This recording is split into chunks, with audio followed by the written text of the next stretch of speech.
resonancia, la neuroimagen, y otra cosa es el dibujo, ¿sí? Entonces recuerden muy bien qué es anterior, qué es posterior, que no confundan la cara anterior del bulbo con la cara posterior. Entonces en lugar de poner pirámides, pone el núcleo del grácilis, ¿sí? Estoy diciendo los errores más comunes que uno ve, ¿sí? Están viendo el cuarto ventrículo grandísimo, es decir, que están en la parte posterior, y le ponen pirámides, ¿ya? Entonces acuérdense que el afán no queda sino el cansancio, ¿ya? Si ustedes se angustian viendo, no, cabeza fría y se ubican. Acuérdense, primero me ubico en la imagen, antes de decir a la loca qué núcleo o qué estructura estoy viendo. Lo primero es que ustedes digan dónde estoy. Estoy en bulbo, puente o mesencéfalo. Estoy en la cara anterior o en la cara posterior. Y ahí ya se les organizan las ideas. En eso no se demora mucho, ¿ya? Rápidamente ustedes piensan eso y ahora sí, ¿qué estructura estoy viendo? ¿Sí? Entonces, dibujen. Dediquen hoy y mañana a dibujar, ¿sí? Cada parte del tallo, que sepan que algo muy obvio, ¿no? Es obvio, pero cuando están en la imagen deja de ser obvio y se equivoca. Entonces, pues los pedúnculos cerebrales, ¿dónde están? ¿Adelante o atrás? ¿Cómo? No son adelante. Sí, acuérdense que están adelante, o sea que atrás me voy a encontrar. Los colículos, ¿sí? Estoy hablando de mesencéfalo, en las anteriores están los pedúnculos cerebrales, posterior encuentro colículos superiores e inferiores, ¿sí? Ok, entonces cuando yo bajo un poquito más y me voy al puente, ¿qué me encuentro? Anterior, ¿qué hay? El surco basilar, siempre, y la arteria basilar. Entonces atrás, ¿qué hay? Cuarto ventrículo. ¿Qué parte del cuarto ventrículo? Depende del nivel del corte, pero acuérdense que en la parte posterior, en el aspecto posterior del puente, el puente va hasta el ángulo pontocerebeloso, donde se encuentran las estrías acústicas o las estrías medulares. Hasta ahí va, ¿sí? Si me bajo un poquito más, y entonces ¿hasta dónde va el puente en la cara, perdón, anterior? En el surco bulboprotuberancial, hasta ahí va. Si me voy ya más abajo en el bulbo, si es la porción, tengo que siempre mirar si lo que estoy viendo en el bulbo, en la cara posterior, es la porción abierta o la cerrada, ¿ya? Si es la porción abierta, pues todavía voy a ver abierto el cuarto ventrículo. ¿Dónde se cierra? En el ovaris, ¿sí? Y a partir de ahí ustedes ya se encuentran a los núcleos del grácilis y del cuneatus en la cara posterior, ¿sí? Pero en la cara anterior siempre voy a ver pirámides y olivas, ¿sí? Entonces miren que es cuestión de orientarse para que ustedes sepan qué núcleos van a ver allí, ¿sí? Que no se enreden por lo menos en la topografía externa, ya que sepan que es anterior y posterior. Entonces acuérdense, ven la imagen, se orientan dónde estoy, listo, anterior o posterior, listo, ¿ya? Y con esto ya se van orientando. Y acuérdense de la lateralidad, ¿ya? Muy bien, entonces, esto ya es tercer corte, ¿sí? Esta clase de líquido cefalorraquídeo, y vamos a ver todo el sistema ventricular. Entonces, es importante que ustedes en esta imagen se orienten de cómo es el sistema ventricular. En las clases que les he podido dar, les he dicho, recuerden que los ventrículos laterales tienen una forma de C invertida, ¿sí? Entonces es como poner mi mano de esta manera, ¿sí? Si estoy viendo los ventrículos desde la cara medial, entonces los ventrículos tienen esta forma. Acá viene el cuerno frontal, acá viene el cuerno temporal, y la extensión de mi mano sería el cuerno occipital. Entonces el punto, acá, el punto donde se unen es el atrium, donde voy a tener más cantidad de plexo coroideo. Si lo veo desde la cara anterior, ustedes lo van a ver como está acá. Entonces miren que tenemos unos cuernos frontales y unos cuernos temporales. Acá no alcanzo a ver el occipital, obviamente, ¿sí? Si ustedes se dan cuenta, los ventrículos se continúan hacia el tercer ventrículo a través de un foramen. ¿Cómo se llama ese foramen? Foramen de Marco. el interventricular o el Monro, ¿sí? Que realmente son dos, ¿sí? Que se van a ver luego unidos, ya se los voy a mostrar, y siguen hacia el tercer ventrículo. Entonces hay estructuras que limitan el tercer ventrículo. ¿Cuáles? Los tálamos, ¿se acuerdan que medialmente están limitando con el tercer ventrículo? El hipotálamo también. Y luego se va a continuar en el mesencéfalo como el acueducto de Silvio, que si ustedes recuerdan, solo en el mesencéfalo veo el acueducto de Silvio, TIP. Siempre va a ser redondo, ¿ya? ¿Por qué les digo esto? Porque si ustedes ven un corte de la porción más cefálica de la protuberancia, justo por debajo de los colículos inferiores, ustedes ahí ya están viendo, ¿sí?, la protuberancia, y ahí ya no hay acueducto de Silvio. ¿Qué hay? Cuarto ventrículo, pero como se ve el velo medular superior, ustedes lo ven como un rombito atrás tapado. Entonces muchos se confunden y dicen, no, eso también es el acueducto de Silvio. No, ahí está mucho más grande. ¿Listo? Y luego ustedes ven que se abre acá, cuarto ventrículo, ¿sí? Lo ven como en forma de pirámide y ven estos orificios. ¿Cuáles son? Los forámenes de... ¿Cómo se llama el medial? Ajá, y los de Luschka, que coinciden con el ángulo pontocerebeloso. Si ustedes se dan cuenta, el ángulo pontocerebeloso pues es un punto anatómico supremamente importante desde el punto de vista clínico también. ¿Por qué? Porque por ahí emergen varios pares craneales y tienen un paquete vascular muy importante. Entonces, ahí, ¿qué pares craneales pasan por allí? El vestíbulo coclear, facial, encuentran ramas del vago. ¿Qué más? Ahí ustedes tienen por lo menos 3, ¿sí? El sexto también se alcanza. A ver, por ahí.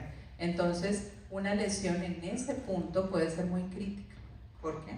Porque en la medida en que se va expandiendo, si estoy hablando de una lesión tumoral, va a ir comprometiendo más y más pares. Entonces, si me compromete ahí, por ejemplo, el séptimo par, sería una lesión central o periférica. Es decir, dicho de otra forma, ¿me compromete la frente o no? Entonces, ojo, ya no solemos usar tanto el término periférico y central, ¿sí? Preferimos, ¿por qué? Porque para muchos el usar el término de periférico quiere decir cuando salga el cráneo, ¿sí o no? Y no es así. Yo tengo una lesión periférica, entre comillas, desde el núcleo, del núcleo para abajo. O sea, esos son lesiones infranucleares, nucleares o supranucleares. Entonces, la supranuclear es la que me da el facial que me respeta la frente, ¿sí?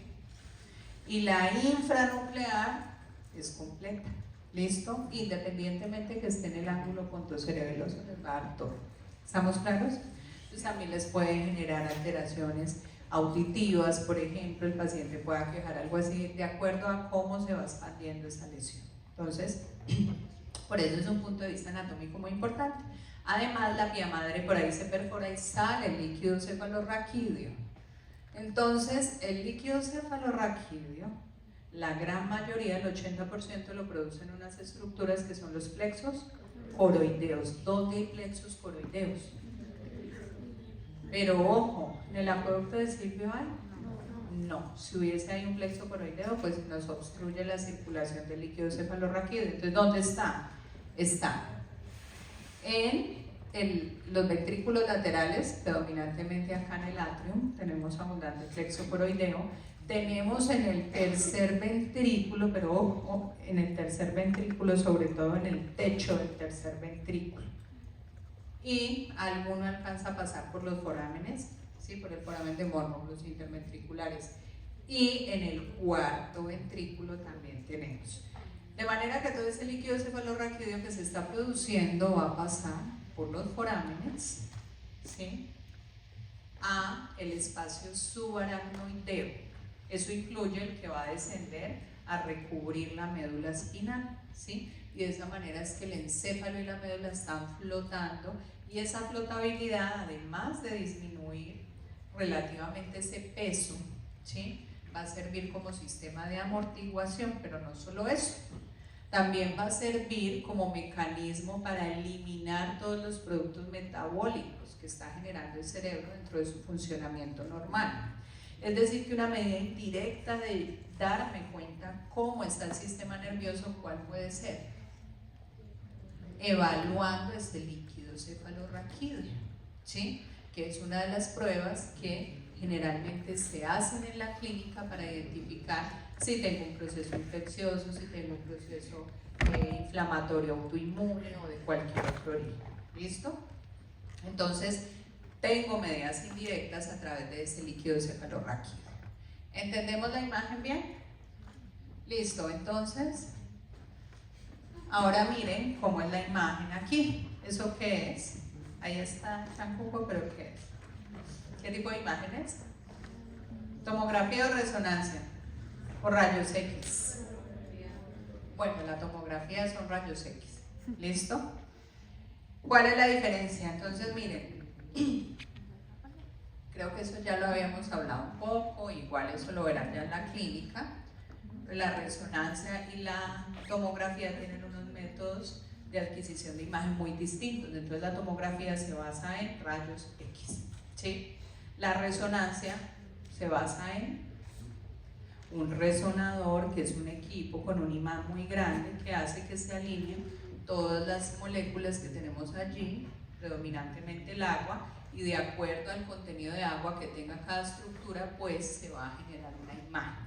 Eso a grandes modos. Entonces, ¿qué tiene más resolución? La resonancia, ¿sí?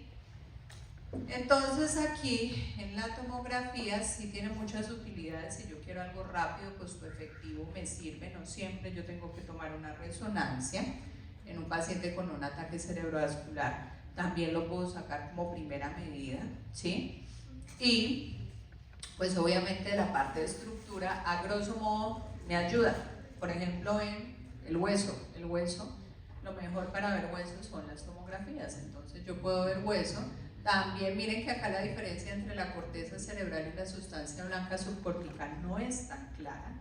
Si yo ya quiero ver en mayor detalle esas imágenes, necesito una resonancia, ¿sí? Pero entonces me dan datos generales. Miren que en este corte, primero, ¿qué corte es?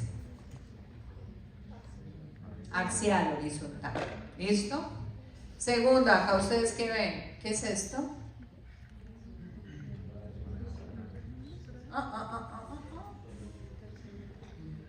Bueno, están como perdidos en topografía interna. Y eso es del primer corte. Entonces, ¿esto qué es? El septum pelúceo. Estos son los ventrículos laterales. Acá está el cuerno. Miren que ahí tienen todo.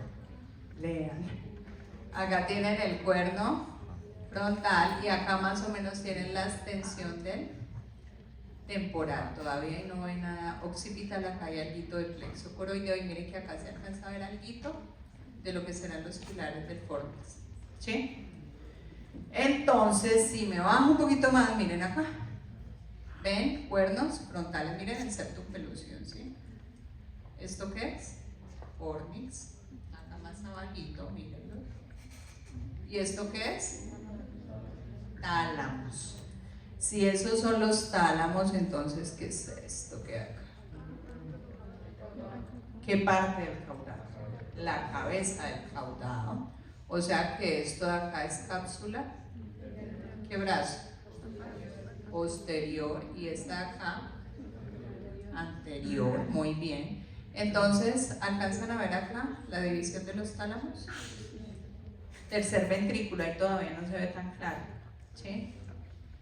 Y miren acá que se ven los cuernos temporales. ¿Ven la radiación óptica acá? ¿Sí o no? Miren que acá tengo otro corte, ahora sí se ve mejor el tercer ventrículo, ¿sí? ¿Esto acá qué será? El límite posterior del tercer ventrículo, ¿cuál es? Muy bien, o sea que ahí tengo comisura blanca posterior, avénulas y la glándula pineal, que será esta. ¿Listo? Entonces acá ustedes ya ven propiamente los fornix, cuernos frontales. Miren cómo cambia esto a esto o a esto. Ahora acá ustedes ven los cuernos, estos son los temporales, ¿sí? Es decir que esto será el hipocampo en este pedacito. ¿Listo? ¿Sí se orientan o no hay en el sistema ventricular? Ahora miren en cortes, ¿qué tipo de cortes son estos? Coronales. Eso es muy importante porque cuando ustedes ya lleguen a la clínica van a estar muy orientados. Esa es la ventaja que tienen cuando ven la anatomía desde la neuroimagen. Entonces, miren cómo se ven acá los cuernos frontales, ¿sí? Acá ya tienen el polo del temporal. Este corte está anterior, ¿sí? Alcanzo a ver algo de las órbitas y un poquito más para atrás. ¿Listo? Entonces, acá en el septum pelúcido, entonces esto que les estoy señalando, ¿qué es? ¿Qué parte del caudal? ¿El qué? Cabeza. Miren cómo se ven los ventrículos laterales de grandes, se ve una forma, ¿qué forma le ven ustedes a esto? ¿Como una mariposa? Bueno, podría ser. Sí, se ve como más triangular, por decir. Cuando ustedes lo ven ahí, pues están viendo la cabeza del caudado. Además, en un corte tan anterior van a ver la cabeza del caudado, en cortes coronales. En un corte axial horizontal, ahí sí ustedes van a ver el cuerpo y la cola simultáneamente. Pero acá, o ven una parte o en la otra, porque es un corte coronal. ¿Listo? Entonces, si estoy en este corte coronal, miren que acá seguramente no se va a ver el pálido. Acá lo que tengo es el putamen y el accumbens. ¿Por qué sé que ahí está el accumbens? Porque está muy anterior, porque veo el polo del temporal, es decir, la parte más anterior del temporal. Miren acá la cisura lateral o de silvio que apenas se está formando, ¿sí? Y en este punto estará el accumbens y acá estará el putamen. ¿Listo?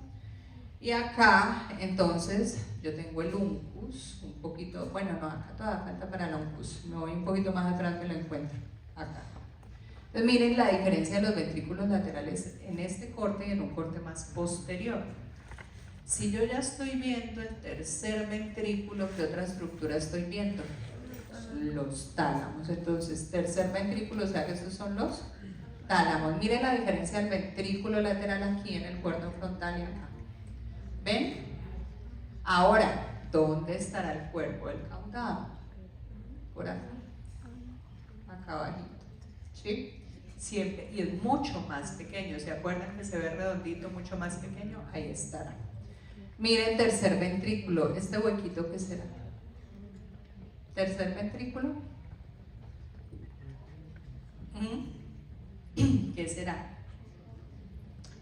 Miren que ahí yo ya estoy atrás y pronto voy a ver los pedúnculos cerebrales, o sea que ahí se va formando la fosa interpeduncular. Entonces miren que el líquido cefalorraquídeo sale por los forámenes de Luschka y de Magendie, rodean el encéfalo y obviamente van a quedar unos espacios más grandes, se llaman recesos, ¿sí? O también llamados cisternas. ¿Qué son las cisternas? Espacios donde tengo, en teoría, mayor cantidad de líquido cefalorraquídeo, ¿sí? Que están rodando todas esas estructuras. Entonces, en la mitad de los pedúnculos cerebrales está la cisterna interpeduncular, ¿sí? Van a ver que rodeando al tallo, sobre todo al puente, está la cisterna ambiens. ¿Por qué es necesario aprenderse esos nombres? Porque si ustedes tienen un paciente con un sangrado, ejemplo, o con una lesión, cierto, tumoral, que ocupe un espacio, ustedes tienen que hacer referencia a dónde está la estructura en relación a qué está esa lesión. Entonces ustedes pueden decir, tengo una hemorragia subaracnoidea que está drenando, ¿sí?, al tercer ventrículo. Tengo una hemorragia subaracnoidea que está drenando a la cisterna cuadrigeminal. ¿Ya se ubicaron dónde estoy? Listo, entonces ustedes ahí se ubican atrás del mesencéfalo. Entonces están diciendo ahí hay un sangrado. No es lo mismo tener un sangrado más anterior o más posterior porque la arteria que me está sangrando pues es distinta, ¿sí? Entonces eso me ayuda a orientar. ¿Listo? Entonces, ahora miren este corte que es bien posterior. En este corte ustedes pueden ver el atrium, ¿lo ven acá? Acá está el plexo coroideo. Es importante porque hay tumores de plexo coroideo que pueden generar deformidades en esa ubicación. Entonces siempre hay que mirarlo. Miren que acá se ve claro. Es decir, que este paciente está relativamente joven. En la medida en que nos vamos envejeciendo, esos plexos coroideos se van calcificando. No quiere decir que no funcionen, simplemente van acumulando más calcio y lo van a ver allí más hiperdenso. ¿Listo? Entonces, acá ustedes ya miren el cuarto ventrículo, ¿lo ven? Cuarto ventrículo, porque acá yo ya estoy viendo, ¿qué es esto? Cerebelo, o sea que este es el cuarto ventrículo. ¿Listo? Entonces, ahora miremos el tercer ventrículo. ¿Esta imagen qué es? ¿Ven la diferencia de las imágenes? ¿Qué es eso? Fácil, una resonancia. Y yo sé que es una resonancia porque además puedo identificar muy bien la diferencia entre la sustancia gris y la sustancia blanca. Y si yo veo la sustancia gris y la sustancia blanca, estoy en una resonancia potenciada ante 1, ¿sí? Que es el primer tiempo en la resonancia. Entonces, paréntesis. Cuando yo hago una resonancia, pues estoy haciendo mover unos electrones, ¿sí o no? ¿Se acuerdan de los orbitales? ¿Sí o no? Esto es física, ¿sí se acuerdan? Bueno, ustedes tienen sus orbitales sencillo, todos están rodeando pues un átomo, ¿sí o no? Entonces ustedes tienen unos electrones allí. Entonces, ¿qué hace cuando yo tengo un gran resonador, un imán rodeándole la cabeza al paciente y girando? Ellos van a alar esos electrones y los van a llevar a todos, independientemente de la estructura donde estén en la cabeza, sea en el agua, sea en la sustancia blanca, sea en la sustancia gris, los van a alinear al campo del resonador mayor, o sea, del imán grande. Entonces, ¿eso qué implica? Que algunos electrones se van a demorar más en llegar a el nivel, ¿cierto?, del resonador y otros se van a demorar menos. Esos son los tiempos que yo evalúo en la resonancia. Entonces tomo una primera imagen cuando se excitan, tomo una segunda imagen cuando se relajan, ¿sí? Y eso lo construyo. Entonces, por eso hablo de una imagen potenciada ante 1, potenciada ante 2, y eso nos va a dar también otras imágenes. ¿Listo? Entonces, en unos casos el líquido cefalorraquídeo lo veo de un colorcito, o sea, más intenso, en otros lo voy a ver menos intenso, y así voy a hacer referencia a todas las imágenes. Entonces, ustedes acá el líquido cefalorraquídeo lo ven negro, ¿sí? Si yo estoy en T2, lo voy a ver blanco como el hueso. En la resonancia ya no hablo de densidad, sino de intensidad, ¿sí? En la tomografía hablo de densidad. Entonces acá yo digo el líquido cefalorraquídeo es hipointenso, ¿sí? Y el hueso es hiperintenso. ¿Ven la diferencia? Entonces, cuando yo estoy acá, miren ustedes los ventrículos laterales, ¿sí? ¿Ven los fornix o no? Acá, ¿sí los ven? Cuerpo calloso acá y fornix acá. ¿Ven los tálamos? ¿Ven el tercer ventrículo? ¿Ven los pedúnculos cerebrales? La fosa interpeduncular y el puente. ¿Sí la ven o no? Ok, ahora miren este corte que es un corte axial. En este punto es donde ustedes ven el núcleo accumbens. ¿Por qué? Porque estoy, perdón, bien anterior, el núcleo accumbens está acá. O sea que acá está el caudado y este es el putamen y acá adelantico está el acrópolis. Miren la comisura blanca anterior, listo, y acá está el tálamo y miren el tercer ventrículo. ¿Listo? Entonces en este corte, que es un corte por la cisura interhemisférica, ven claramente el cuerpo calloso, ven la disposición del septum pelúcido, por eso yo les digo, si yo estoy tan anterior, solo veo septum pelúcido. Si hago un corte por acá, arriba veo el septum pelúcido y abajo el fornix, ¿sí? Acá tienen el tálamo, ¿sí? Entonces miren que esto es el ventrículo lateral de este lado, o sea, del lado izquierdo, ¿sí? Separado por el septum pelúcido y ven acá cómo se ve un huequito, ¿sí? Este es el foramen interventricular. Miren que acá adelante tengo la comisura blanca anterior y acá la comisura blanca posterior y acá estará el epitálamo, o sea que todo esto es, ¿todo esto qué es? Tercer ventrículo, estoy dentro de él, hice el corte dentro de él. Y por lo tanto ustedes van a ver las estructuras que lo limitan. En este caso, ¿a quién están viendo? El tálamo, y esto de acá ¿qué es? Hipotálamo, miren los cuerpos mamilares acá, ¿sí? Y aquí ustedes ven otro receso. Este es el supraóptico porque acá están los núcleos supraópticos del hipotálamo, ¿ya? Entonces todo esto es tercer ventrículo hasta acá. Miren que se comunica con el acueducto de Silvio. Acá está el cuarto ventrículo y acá estarán el foramen, ¿sí? Los forámenes de Luschka y el de Manier, que es el medial. ¿Entendemos la imagen? Entonces, ¿alcanzan a ver el techo del tercer ventrículo, lo que les estoy señalando? Eso que hay pegado, ¿qué es? El plexo coroideo. ¿Listo? Miren ahora el cuarto ventrículo, se ven en un corte posterior en el tacho. ¿Colículos? ¿Colículos? ¿Qué par craneal es este? Para todos es claro que es el cuarto, ¿cierto? Bueno, es el único par que sale posterior, que rodea los pedúnculos cerebrales y luego se va hacia anterior acompañando al tercer par. ¿Listo?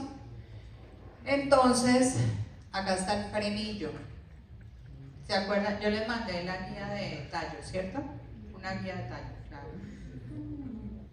Claro que sí. No, yo se los mandé, ¿sí o no? Por WhatsApp les mandé un PDF. ¿No la vieron? Sí lo mandé. Absolutamente segura. Porque lo mandé cuando les mandé el taller de tallo. Y ahí está la guía con los nombres de los núcleos en cada porción y con unas imágenes. Sí, se los mandé, ¿sí o no? Sí, se los mandé. No, es un PDF. Es un PDF y ahí está punto a punto en cada porción. Bueno, hay que leer porque eso es lo del parcial, ¿no? Entonces, colículos superiores, colículos inferiores, acá está el frenillo del velo medular superior.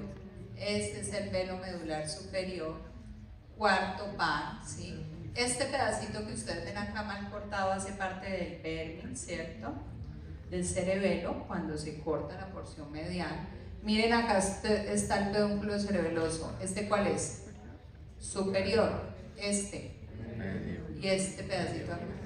¿Qué otro nombre tiene el pedúnculo cerebeloso inferior?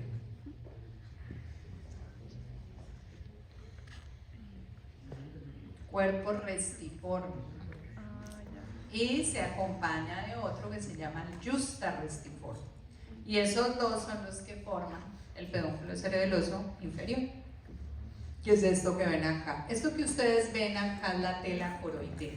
Entonces, ¿qué es la tela coroidea? Esa que está cubriendo el cuarto ventrículo, ¿sí?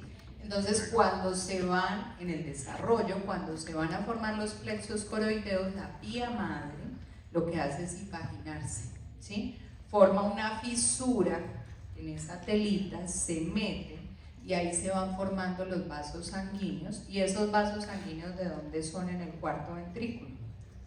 ¿De qué arteria creen que vienen? ¿De cuál?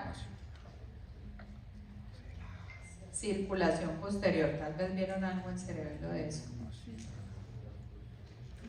¿Quién irriga el cerebelo? ¿Cuántas arterias irrigan el cerebelo? Una superior, dos inferiores. ¿Cuál es el nombre de las dos inferiores? Cerebelosa póstero inferior y cerebelosa antero inferior. Esas dos son la pica y la aica respectivamente. Y arriba tiene la cerebelosa superior, ¿sí? Entonces, ¿esta dónde sería rama? Pues es que miren que ahí tiene mucha.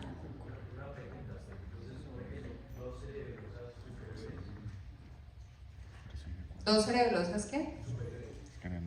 No, es una cerebelosa superior, se llama cerebelosa superior.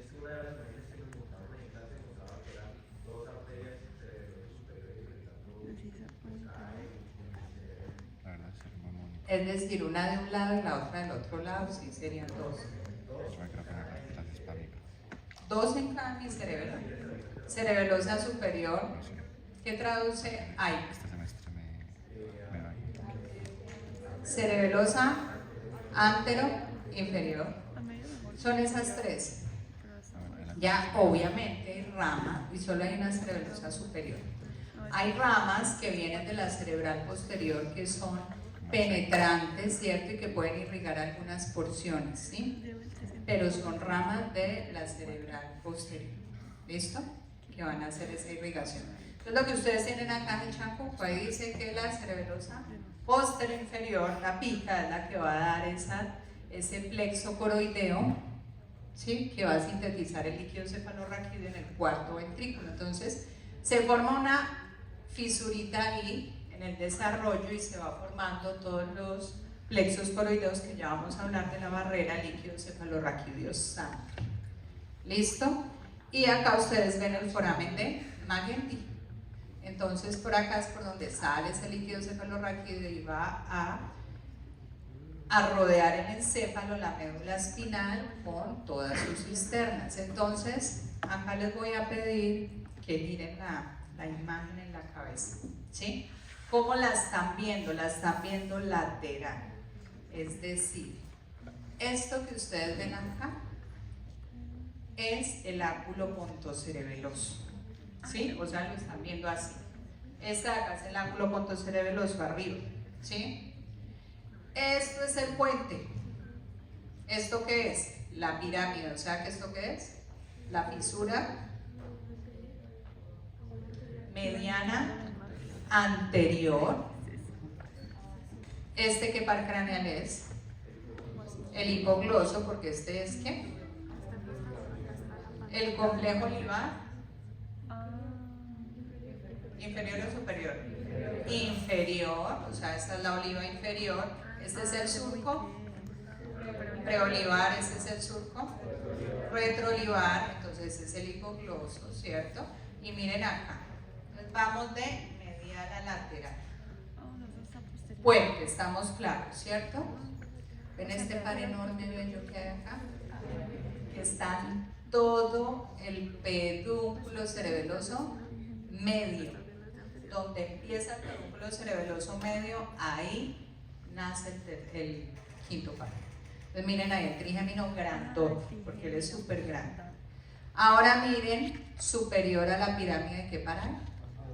Entonces claro, me voy por el surco bulboprotuberancial de medial a lateral y empiezo, miren, quinto, sexto, séptimo. Ustedes ven acá en el séptimo, no se alcanza a ver muy bien ahí, pero él viene pegadito de otro nervio que hace parte del séptimo. ¿Y cómo le llamamos a ese?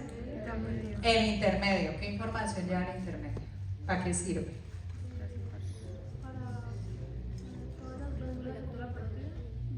O sea que es la porción parasimpática del séptimo par. Muy bien, que lleva la información motora visceral a las glándulas, con excepción de la parótida. ¿Y cuál otra? Y las sudoríparas. Muy bien. Entonces, miren que todo esto, entonces, acá ¿qué par está? El vestíbulo coclear, que es grande y entra. Acuérdense que las estrías acústicas, o también llamadas estrías medulares que ven posterior, son las fibras del vestíbulo coclear que entran, y justo cuando entran, ¿qué núcleos se encuentran ahí? Si hago un corte ahí en el tallo, los núcleos vestibulares y cocleares, ¿sí? Entonces, este es el vestíbulo coclear. Si me voy, miren, surco retroolivar y me voy de arriba para abajo, ¿qué me encuentro? Glosofaringeo. Entonces si va en séptimo, octavo, noveno. Miren que el vago tiene más de 15 a 18 filetes, o sea, ustedes los ven así seguiditos, un montón, ¿sí? Por el surco retroolivar. Entonces ahí va el vago, y por acá ven fibritas del accesorio, la porción craneal del accesorio, porque acuérdense que la porción espinal asciende por el foramen magno y se une con estas para salir por el mismo cuerpo. ¿Listo? ¿Por qué foramen sale el accesorio? ¿El cuál? El yugular. ¿Listo? Muy bien. Ahora, ¿qué par sale por el yugular? Vago, accesorio y glosofaringeo. Muy bien. Y acuérdense que superior e inferior encuentro los ganglios que están asociados con la porción parasimpática, ¿no? Ganglios superiores, ganglios inferiores están por arriba y por debajo del foramen. ¿Listo? Entonces, ¿qué es esto? Cuéntenme qué es esto que veo acá. Pregunta típica de parcial. ¿Qué es eso? ¿A qué se les parece? ¿Es parte de qué? Ya, me estoy pasando toda la clase dándole anatomía dental. Porque esto no es propiamente la clase. Este es todo el ángulo pontocerebeloso. ¿Sí lo ven acá? Bueno, ¿qué hay en el ángulo pontocerebeloso? Mejor dicho, ¿qué es esto? ¿Qué es? Cerebelo. ¿Esto no se les parece una folia al cerebelo? Bueno, ¿qué parte del cerebelo es esta? ¿Los qué? No, los pedúnculos no son. ¿Qué es? No, la amígdala, acuérdense que está hacia el bulbo. Las amígdalas del cerebro, las dos grandotas hacia el bulbo. Muy bien. Flóculo. Ese es el flóculo. Mírenlo acá. ¿Sí? Acuérdense que el nódulo hace parte del vérnix. Yo les mandé la guía de cerebelo, esa sí no estoy tan segura, creo que sí. ¿No les mandé? Sí. Una de cerebelo, pues que yo manejé en los semestres anteriores. Bueno, acuérdense que en toda, yo creo que sí, tengo por ahí recuerdo que sí, pero si no ahora verifico. Toda la línea media, ustedes tienen, acuérdense de todos esos nombrecitos que tal vez vieron, ¿sí? Vieron que es la língula, lobulillo cuadrangular, culmen, declive, ¿sí? Hasta abajo. Abajo es el flóculo. El nódulo. Todos esos nombres son del vértex. La región paravermal y la más lateral tiene algo que se llama las fóleas. Esas fóleas también tienen nombres, ¿sí? Lo que pasa es que la neuroanatomía moderna ahora le ha quitado esos nombres. ¿Sí? Digamos que aprenderse son, póngale 50 nombres en el cerebelo. Entonces aprenderse eso es complicado, y lo que se ha hecho es que en el vértex se divide en números romanos de 1 a 10, ¿sí? Todo, o sea que la língula es el 1, pam, y me voy hasta el nódulo que es el 10. Y a las ramas, que son del hemisferio cerebeloso, se le pone el mismo número con una H. Entonces las amígdalas también tienen un número, las amígdalas cerebelosas, ¿sí? Con eso lo que les quiero decir es que el centro aquí es el flóculo, el nódulo, y el flóculo es la ramita. O sea que esta es la ramita que se mete ahí en el ángulo pontocerebeloso. Como si ustedes se acuerdan, si yo extiendo el cerebelo y lo dejo así, ¿sí? Él hace esto, ¿no? Ustedes lo ven y él hace esto. Se cierra cubriendo el cuarto ventrículo. Imagínense que este es el cuarto ventrículo acá adelante y él hace esto. Quiere decir que la parte más inferior, ¿sí?, va a subir por acá y la parte superior hace esto. O sea que casi que se unen atrás, ¿sí? Por eso es que yo encuentro el flóculo y el nódulo acá tan pegado arriba. Y por eso es que la lígula está acá. Y si ustedes le echan cabecita a eso, se dan cuenta que ambos están llegando al ángulo pontocerebeloso. ¿Y ahí qué estructura entra? La información del vestíbulo coclear. Entonces no es muy extraño que la lígula y el flóculo y el nódulo se encarguen ¿de qué? ¿De qué? Si es archicerebelo, porque es la parte más antigua del cerebelo, ¿de qué se encarga? Del equilibrio y de la postura. Y eso también incluye en el equilibrio y la postura los movimientos oculares, acuérdense, ¿sí? Es decir, que si yo tengo una lesión en el flóculo, ¿qué le voy a ver a mi paciente? Nistagmus, ¿sí? Y que también le voy a ver que al caminar se va para todos los lados, una ataxia.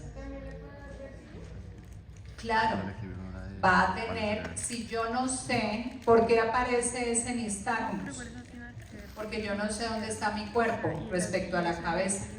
En el intento de entender dónde está mi cuerpo respecto a la cabeza, ¿qué va a aparecer? Yo trato de fijar a través del fascículo longitudinal medial, pero no lo logro hacer. Entonces me va a dar una sensación de inestabilidad, entonces me puede dar náuseas, vómito y obviamente el vértigo. ¿Listo? ¿Entendemos eso? Listo, entonces, todo esto para decirles que acá atrás están los forámenes de Luschka. ¿Listo? Ahí en este ángulo pontocerebeloso. O sea que también se puede obstruir por ahí. Si se obstruye, pues tengo una hidrocefalia. ¿Listo? Entonces miren cómo se desarrolla el sistema ventricular. Acá ustedes tienen lo que tanto aman, que es el tubo neural, que se cierra arriba y abajo, ¿cierto? Y empieza a plegarse. Entonces adentro que queda un hueco que se va llenando de células que van migrando para formar la corteza y todas las estructuras, que él se va plegando. Pero miren que esos huecos quedan, no es que se obliteren. ¿Y qué es lo que queda? Ese remanente, el sistema ventricular. Entonces miren que acá se van formando los ventrículos laterales. Por acá está tercer ventrículo, acueducto de Silvio, y cuarto ventrículo. Miren que acá ya está la flexura cefálica. Cuando se da la flexura cefálica y se invagina la dura madre, acá, ¿qué pasa? Se dividen ya los hemisferios. Entonces cuando se dividen, ustedes ya van viendo un poco mejor cómo quedarán los ventrículos laterales en el cuerno frontal, occipital y temporal. Acá ven mejor el tercer ventrículo del acueducto de Silvio y el cuarto, y acá ya seguirá el acueducto, el agujero ependimario de la médula espinal. Miren que si lo veo en un corte transversal, o por decir mejor sagital, esto es sagital, miren que ahí van viendo la forma de los ventrículos, ¿sí? Hasta ahí vamos claros, ¿cierto? Y miren lo que les explicaba ahora de la tela coroidea. Acá ustedes tienen el cuarto ventrículo, esto es la médula blocada, miren que hay una telita coroidea que se perfora, ¿sí? Se forma un divertículo, sobresale y luego se perfora generando los forámenes de Luschka y el medial que es el de Magendie. ¿Listo? Hasta ahí vamos claros, ¿cierto? Entonces, ¿qué es lo que cubre todo ese sistema ventricular? Esto que ustedes ven acá, ¿sí? ¿Cómo se llama todo eso? ¿Ese epitelio? Ependimario. Entonces todo el epitelio ependimario está recubriendo todo el sistema ventricular. Miren que les decía, de los plexos coroideos sale más o menos el 80% del líquido cefalorraquídeo, pero hay otro que sale por otros lados, ¿sí? Es decir, que por todas esas cavidades también tengo flujo de líquido cefalorraquídeo procedente del líquido que puedo encontrar a nivel intercelular, ¿cierto? En todo el parénquima.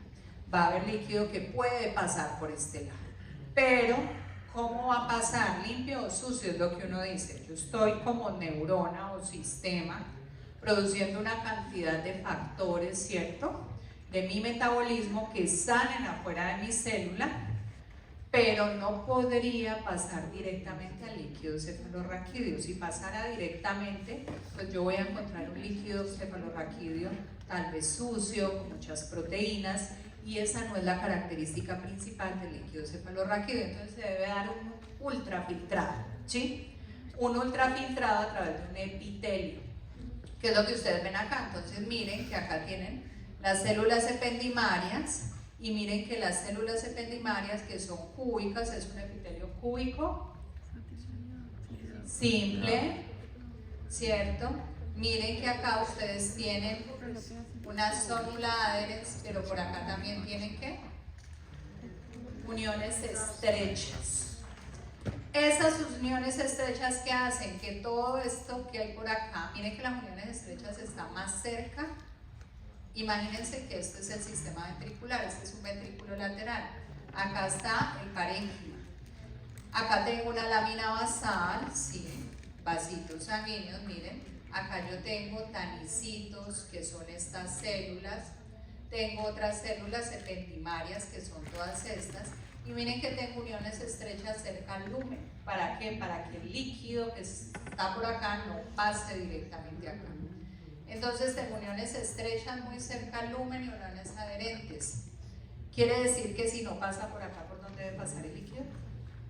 A través de la célula, ¿sí? Y por ahí se da algo entre el 5 y el 10% de lo que generará líquido cefalorraquídeo. Pero tenemos otras que van a producir la mayor cantidad de líquido cefalorraquídeo, que es el plexo coroideo. Entonces, ¿dónde están los plexos coroideos? Ya se los había mostrado. En los ventrículos laterales, en el tercer ventrículo, ¿cierto? En el cuarto ventrículo también tienen. Mírenlos acá, esta es la zona del atrium que les mostraba ahora, que une los tres cuernos, es el sitio donde se unen los tres cuernos de los ventrículos laterales. Y lo pueden ver acá en rojito verde. Mírenlo acá. Este es el techo del tercer ventrículo, ¿me siguen? Este es el agujero interventricular o de Monroe, y miren que él sigue pegado al piso de los ventrículos laterales. Acá está la zona que más tiene, es decir, este es el atrium, este es el globus. El globus es esa zona donde más tengo el plexo coroideo, y miren que él se va hasta el cuerno temporal. ¿Listo?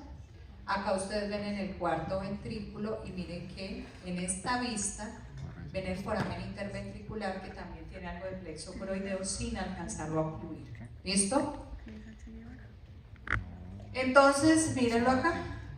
Entonces el líquido se sintetiza por acá, se sintetiza por acá y por acá en el cuarto ventrículo, y miren el flujo que lleva. Salen por los forámenes de Luschka y de Mangetti y empiezan a rodear todo el espacio. Entonces, ¿cómo sale a la circulación central? ¿Por dónde? Por los senos venosos. Entonces acá ustedes tienen unas vellosidades que se llaman vellosidades aracnoideas. ¿Qué otro nombre tienen? ¿Qué epónimo tienen? ¿Saben? ¿Corpúsculos de qué? Passioni. ¿Sí? Y acá ustedes sí tienen un epitelio estratificado, miren. Pero entonces el líquido cefalorraquídeo fluye por acá, y para que salga por acá arriba debe haber una valvulita. Esos corpúsculos tienen una válvula que por cambios de presión hacen que salga, es decir, que el líquido sale si, solo si la presión del líquido cefalorraquídeo supera la presión venosa. Cuando se supera la presión venosa del seno venoso, es que va a salir el líquido, y cuando se igualan las presiones, vuelve y se cierra. ¿Listo? ¿Estamos claros? Ahora imagínense que esto esté tapado. ¿Qué puede ocurrir? Inicialmente pueden haber sistemas de compensación, pero después, ¿qué va a pasar? Que aumenta la presión, y si yo tengo esa presión tan aumentada, ¿qué va a pasar con el parénquima? Se empieza a colapsar, y a colapsar. Y los ventrículos, ¿qué les pasa? También se dilatan. Entonces imagínense que yo estoy apretando el parénquima por la parte externa, pero también por la interna de los ventrículos, y se empieza progresivamente a adelgazar la corteza, ¿sí? Y alterar la corteza. Esas son las consecuencias cuando no hay o cuando el sistema de flujo se altera en algún punto. ¿Listo? Entonces miren un flexo coroideo. Entonces esta es una barrera distinta a las que les mostré. La que les mostré inicialmente es toda la que cubre el sistema ventricular, pero tengo unos sistemas especiales con mayor producción de líquido cefalorraquídeo, que son estos flexos coroideos. ¿Qué hay allí? Primero tengo un capilar. Esos capilares, que vienen desde luego del sistema arterial, van a ser procedentes de la vía madre. En el desarrollo se forma una fisura y ahí esos capilares se van a ramificar, y en esa ramificación también se va a formar un epitelio estratificado, que es lo que ustedes ven acá, perdón, es un epitelio simple, un epitelio simple que lo recubre, pero entonces voy a encontrar unas láminas basales. Una lámina basal del epitelio y una lámina basal del endotelio, ¿ya? Característica principal, que tienen huequitos. Es decir, que la sangre que pasa por allí se filtra por esas láminas basales, y de ese ultrafiltrado yo obtengo el líquido cefalorraquídeo, pero no puede pasar directamente por las células coroideas que hay acá. ¿Por qué? Porque entonces voy a obtener sangre en el líquido cefalorraquídeo. El líquido cefalorraquídeo es cristalino. Entonces, quiere decir eso que ese líquido debe pasar ¿por dónde? A través de la célula, que es lo que les voy a mostrar. Entonces, miren acá, se forma la fisura coroidea. Miren el tejido ependimario, acá se forma una fisura y sale la arteria, el capilar se ramifica y se recubre de este epitelio más el tejido conectivo, ¿sí? Y eso es un plexo coroideo. Miren que es muy distinto. Entonces eso forma otra de las barreras del sistema nervioso central. Ustedes ya habían visto la barrera hematoencefálica. Esta es otra. Esta sí tiene uniones más laxas por donde puede pasar líquido, pero ya les digo por dónde no. Entonces miren, sistema ventricular, el flujo de líquido cefalorraquídeo. Miren que tengo unos espacios por acá que van formando todas esas cisternas, que ahora vamos a ver los nombres de las cisternas. Acá hay unas: portina, interpeduncular, cuadrigeminal, supracelar, ¿sí? La cisterna magna, en fin. Esto es para que ustedes sepan o vean cómo son los plexos coroideos dentro del sistema ventricular. Acá están en el tercer ventrículo. Y miren, un capilar, células epiteliales, ciliares. Miren, con hematoxilina, iosina y continción de fase. Entonces, ¿qué ven? Un epitelio simple, público. El tejido conectivo, acá está el ventrículo, el líquido cefalorraquídeo. Entonces, miren en detalle lo que ocurre acá. No. ¿Ahí me escuchan? Sí.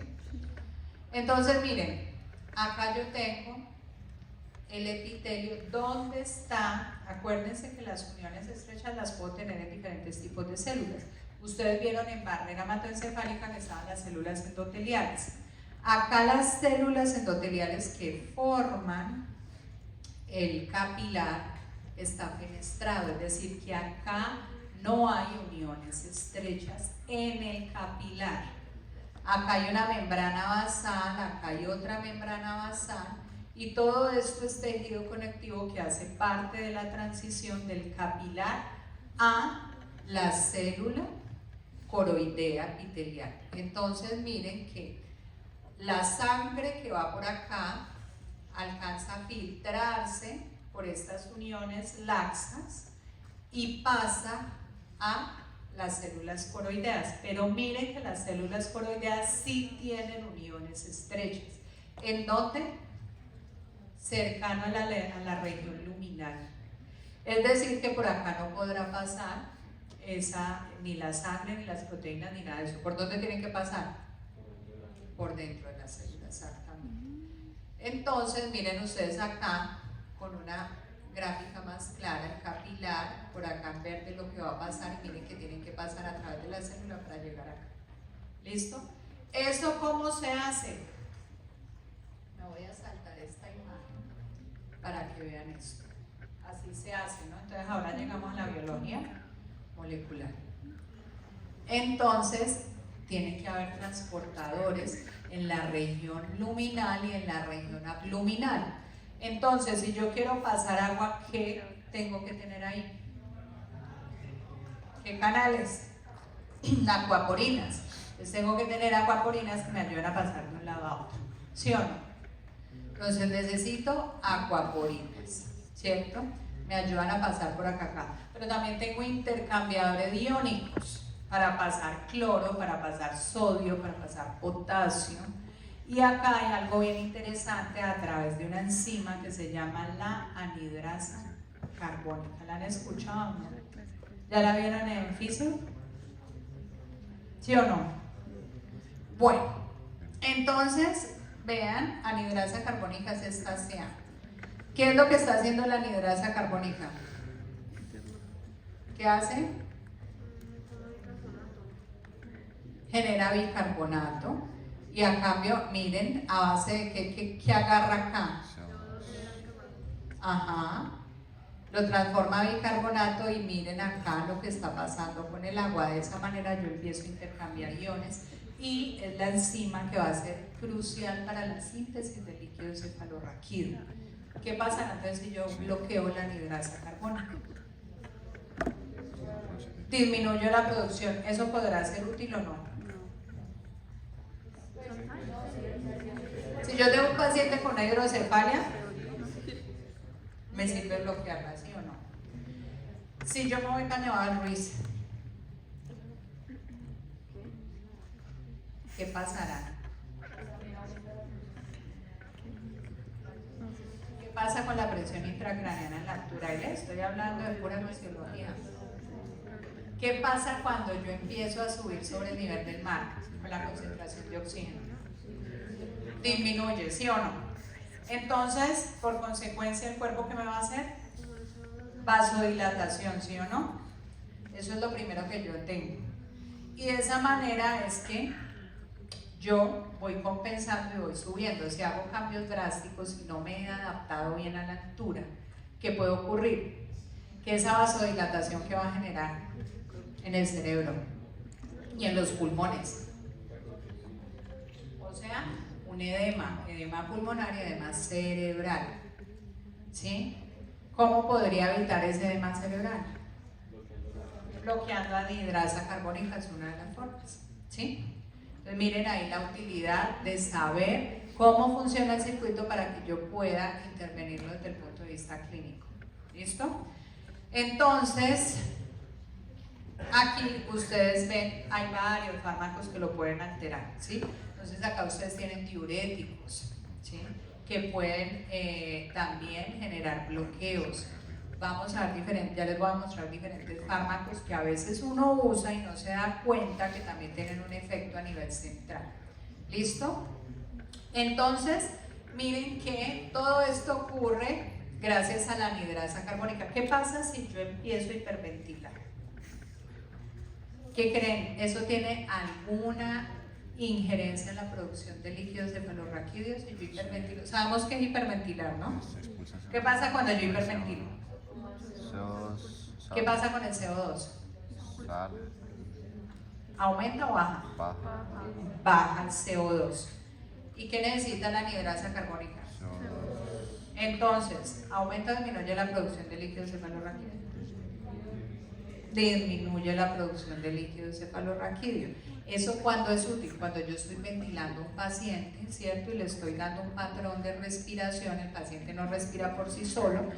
Cuando se marcan estos patrones de ventilación hay que tener mucho cuidado, ¿cierto? Porque puedo tener cambios a nivel de la presión intracraneana por eso. ¿Listo? Entre muchas otras aplicaciones que ustedes irán entendiendo desde el punto de vista fisiológico. Entonces, el líquido cefalorraquídeo podríamos decir que es un ultrafiltrado en la sangre, ¿sí? Miren la diferencia y siempre tengan en cuenta cuáles son los valores. La glucosa, por ejemplo, obviamente ahí yo también tengo intercambiadores de glucosa, transportadores de glucosa en esa membrana corriente. Entonces, ¿qué es importante acá?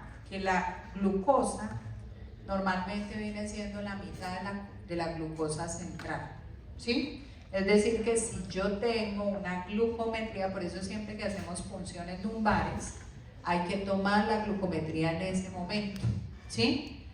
¿Por qué? Porque yo podría hacer una interpretación errada si tengo, por ejemplo, un paciente diabético en una crisis hiperglicémica y le encuentro una glucometría de 400, ¿cierto? Entonces, más o menos la mitad de esa glucometría es lo que yo voy a encontrar de glucosa en líquido cefalorraquídeo, ¿sí? O sea que sería ¿cuánto? Por ahí 200. Si usted evalúa ese líquido cefalorraquídeo sin mirar los antecedentes y el estado actual de ese paciente, usted puede decir, hay algo que me está produciendo más glucosa. ¿Por qué? ¿Hay una infección viral, algo asociado que esté haciendo eso? ¿Sí? Entonces mi interpretación puede ser errada. Entonces, siempre más o menos va a ser la mitad, que es lo que ustedes tienen acá, glucosa, miren. Más o menos me voy acercando a la mitad, entre la mitad y un tercio. Miren concentraciones de cloro, magnesio, sodio, potasio. Siempre va a ser menor acá respecto al plasma, ¿sí? Pero miren cosas importantes, proteínas. La proteína está por debajo de 34 miligramos por decilitro, ¿sí? Ese es el promedio. ¿Qué pasa si ustedes encuentran más proteínas en el líquido cefalorraquídeo? ¿Qué les quiere decir eso? ¿Cómo? ¿Pero por qué? Si hay muerte celular, por ejemplo, si yo tengo un paciente que haga un trauma craneoencefálico, ¿sí? Y haga una lesión del parénquima, ¿puede esa proteína llegar al líquido cefalorraquídeo? Sí. Si tengo ruptura de la barrera hematoencefálica, también me puede llegar ahí proteína, ¿sí? ¿Qué más? ¿Qué más me puede generar más proteínas? Una enfermedad autoinmune, por ejemplo. Yo tengo un paciente que está haciendo una reacción inflamatoria contra su propio cuerpo y está generando inmunoglobulinas. ¿Me entienden qué es una inmunoglobulina? ¿Sí? Una glicoproteína asociada al sistema inmune que generan los linfocitos tipo B. ¿Sí? Ya se orientan los plasmocitos. ¿Ya vieron? Linfocitos. ¿Sí o no? Listo. Bueno, las células tipo B generan unas proteínas que se llaman anticuerpos, son los que me van a servir para defender mi cuerpo, ¿sí? El sistema inmunológico. Normalmente son grandes esas proteínas, es decir, que eso no pasa a la barrera hematoencefálica en condiciones normales. Si yo encuentro anticuerpos ahí en el líquido cefalorraquídeo, eso no está bien. Algo está pasando. Entonces, en enfermedades autoinmunes aumenta la cantidad de proteínas y si yo miro el tipo de proteínas, también además de la albúmina voy a encontrar anticuerpos y tengo que caracterizar qué tipo de anticuerpos son esos y eso me va a orientar a un diagnóstico. Normalmente entonces las proteínas son bajas, pero por ejemplo, si yo tengo una meningitis, si tengo una encefalitis, hay destrucción del tejido. Esa destrucción que genera liberación de proteínas, también encuentro proteínas elevadas. ¿Listo? ¿Qué otra cosa hay acá? Albúmina. Dentro de esas proteínas está la albúmina. Miren, la albúmina en plasma, que obviamente es altísima, es la que nos da el equilibrio oncótico. Miren, la albúmina en líquido cefalorraquídeo. Entonces, cuando eso se empieza a alterar, es que yo le empiezo a echar ojo. ¿Debería haber sangre en el líquido cefalorraquídeo? No. Usted puede encontrar 1 o 2 glóbulos rojos, máximo. ¿Qué pasa si yo encuentro sangre? ¿En dónde estaría la hemorragia?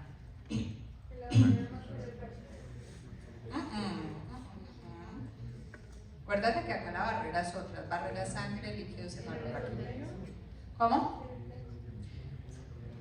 Si yo tengo en el sistema ventricular un sangrado por una hemorragia subaracnoidea, ¿a dónde baja esa sangre? A donde yo haga la punción lumbar, ¿sí o no? Porque todo está comunicado.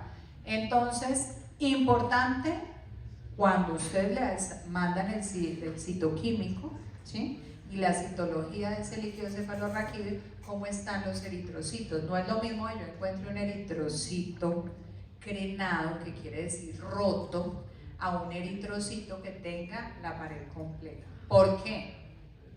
Porque cuando yo chuzo, normalmente, pues uno no chuza, ya la experiencia lo va dando, a veces uno chuza y ya, de una llegó a la cisterna lumbar y no hizo muchas funciones y obtuvo un líquido cefalorraquídeo súper claro, pero a veces no es así. A veces ustedes buscando el foramen se me olvidó, el foramen de conjunción, bueno, por donde uno entra, ahí pueden haber problemas, entonces uno sube, baja hasta que encuentra, ¿cierto?, el espacio intervertebral por donde tiene que entrar, y a veces buscando eso pues hay sangrado. Entonces el sangrado está en el catéter en todo lado y puede salir el líquido cefalorraquídeo con sangre. La sangre, de ahí ustedes cómo esperan que esté el eritrocito, que tenga las paredes bien. Entonces eso quiere decir que la punción fue traumática. Pero si yo obtengo sangre y esos eritrocitos tienen la pared rota, es porque ya han rato ahí y por los cambios de presión se rompieron y vienen tal vez de arriba. Entonces, un paciente con una hemorragia subaracnoidea puede tener, ¿cierto?, un líquido cefalorraquídeo con sangre.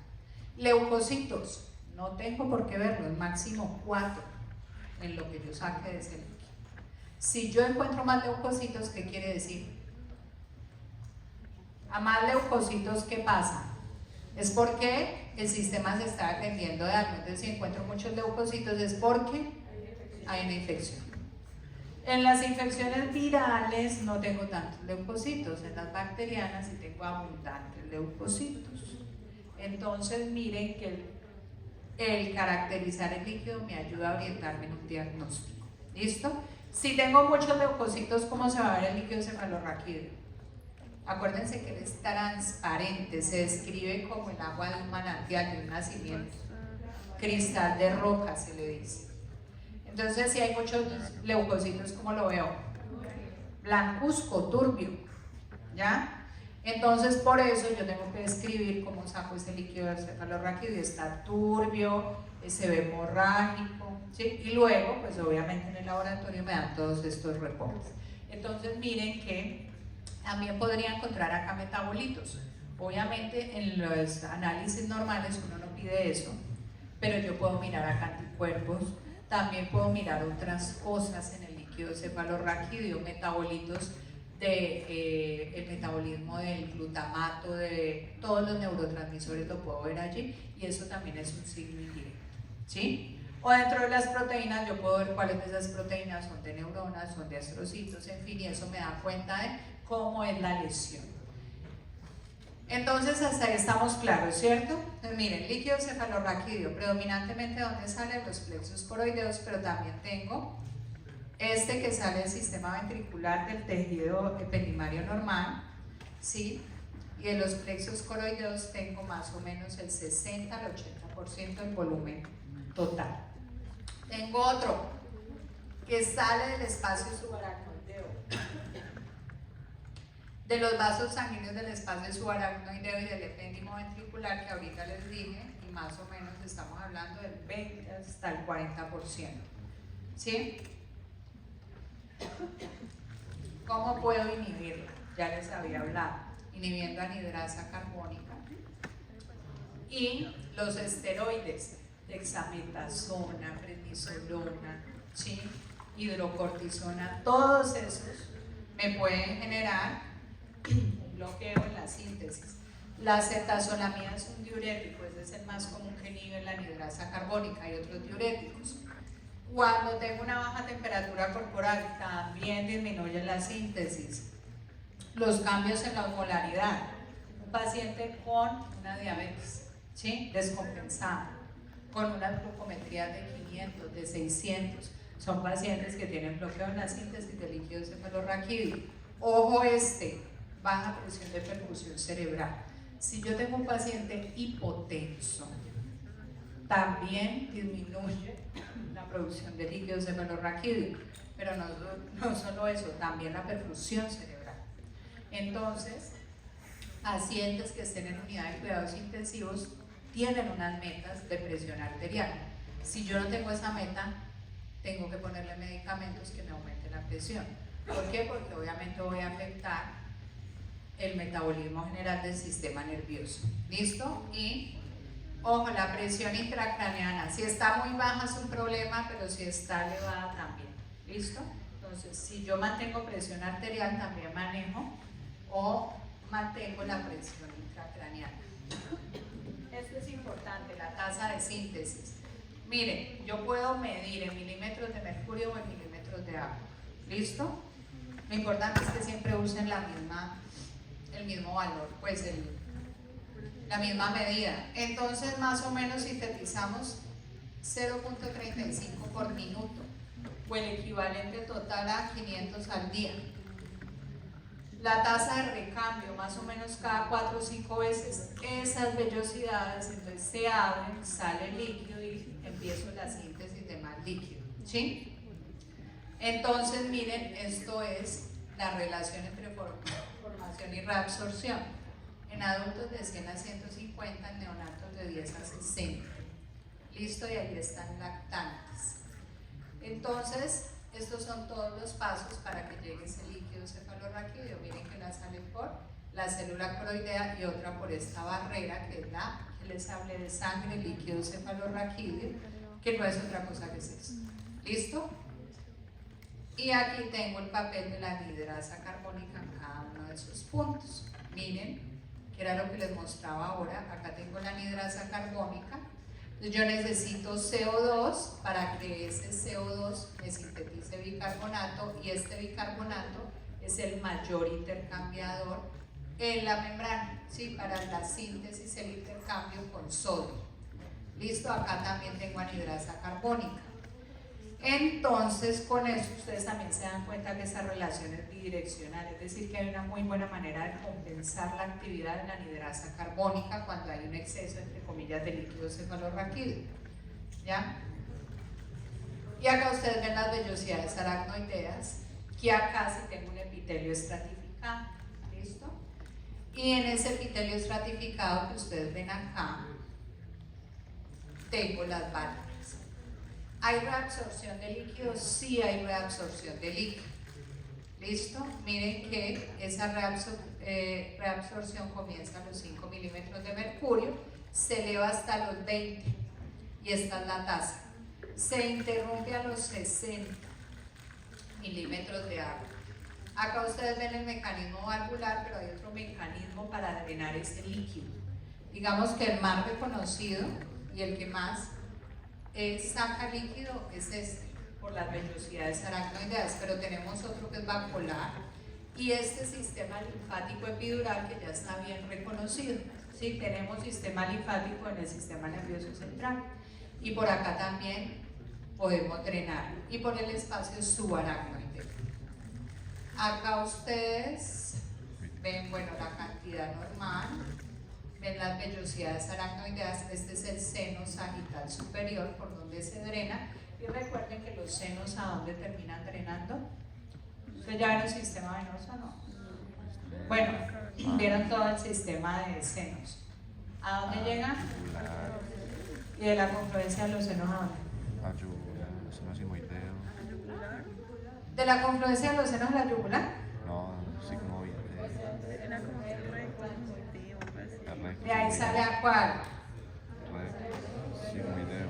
¿Sigmoideo y el sigmoideo? Yugular. Muy bien.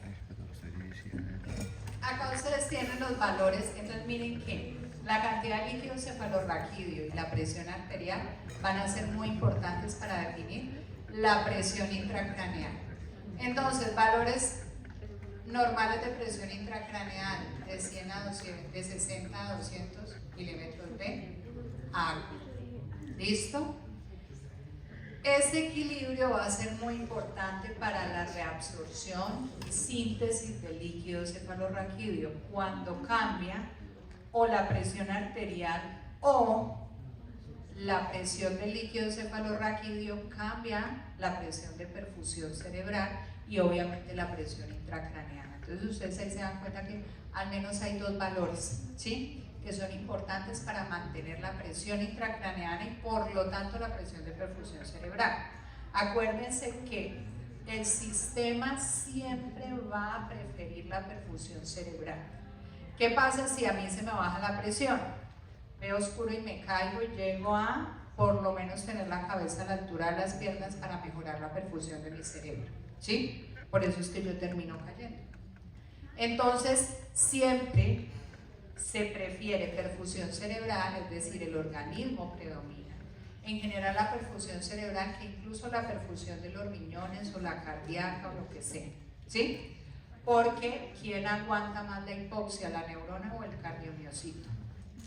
El cardiomiocito aguanta más que una neurona. Entonces, obviamente, siempre voy hacia mejorar la presión cerebral, ¿cierto? Entonces, ojo con eso cuando estén en clínicas. Yo siempre voy a mejorar la presión intracerebral. Yo puedo ir sin una partecita de mi corazón, pero con una del cerebro, depende del área, pues no. ¿Listo? Entonces, esas presiones son muy importantes mantenerlas. Que si yo toso fuerte, eso genera un cambio en mi presión intracerebral. ¿Ustedes qué creen? Obviamente sí. Si yo voy al baño y hago presión para hacer la deposición, ¿aumenta mi presión intracerebral? Todo lo que sea maniobras de balsar, levantar un objeto, el orgasmo, bueno, el orgasmo en el punto culmen también aumenta la presión intracerebral. La deposición, cuando yo aprieto el abdomen, ¿sí?, cuando yo levanto una pesa, eso genera cambios en mi presión arterial. Por lo tanto, la presión intraabdominal y la presión intraabdominal hacia la presión cerebral y también la de perfusión. Entonces, por eso, las maniobras de balsar son un punto que yo siempre pregunto desde el punto de vista clínico, una cefalea que aparezca de repente en el orgasmo. Ojo, en el orgasmo, no ya en la fase posterior, justo en ese momento, o que me despierte, o que yo estoy en el baño pujando por un estreñimiento y me apareció la cefalea. Eso es un signo ominoso, ¿ya?, de una lesión cerebral, de una ruptura, de un aneurisma, por ejemplo. Entonces, por eso yo tengo que preguntar. No es lo mismo la cefalea que aparece ahí, que apareció con la tos, normalmente referida como la peor cefalea que usted pueda tener, cuando eso ocurre, cuando se rompe el aneurisma. Entonces, acuérdense, cualquier presión intraabdominal me aumenta la presión intracraneal. Los cambios en la presión arterial también me generan cambios en la presión de perfusión. ¿Listo? Que es los valores que ustedes tienen acá. Miren esto es una hidrocefalia. ¿Listo? Ustedes tienen acá una obstrucción. ¿En dónde creen que está la obstrucción?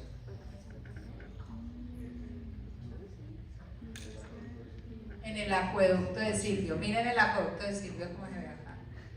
Prácticamente no hay nada, ¿ven? O sea que ahí está la obstrucción y miren que esto presiona la corteza. Miren cómo está el tercer ventrículo. Entonces, esta dilatación que encuentran acá, que se llama una hidrocefalia, en niños tiene como compensarse, entre comillas, si todavía no se han cerrado las fontanelas. Si ya se cerraron, pues ya no hay compensación. En nosotros de adultos, obviamente, no hay compensación. Entonces, ¿qué pasa con esta hidrocefalia? Pues obviamente altera el metabolismo. Ustedes van a ver esta manifestación en los pacientes. El acueducto de Silvio no es tan delgadito que ustedes ahí, o sea, el diámetro es tan pequeño, más o menos estamos hablando de unos 4, ¿cierto?, a 6 milímetros, o sea, no alcanza a tener 1 centímetro de diámetro.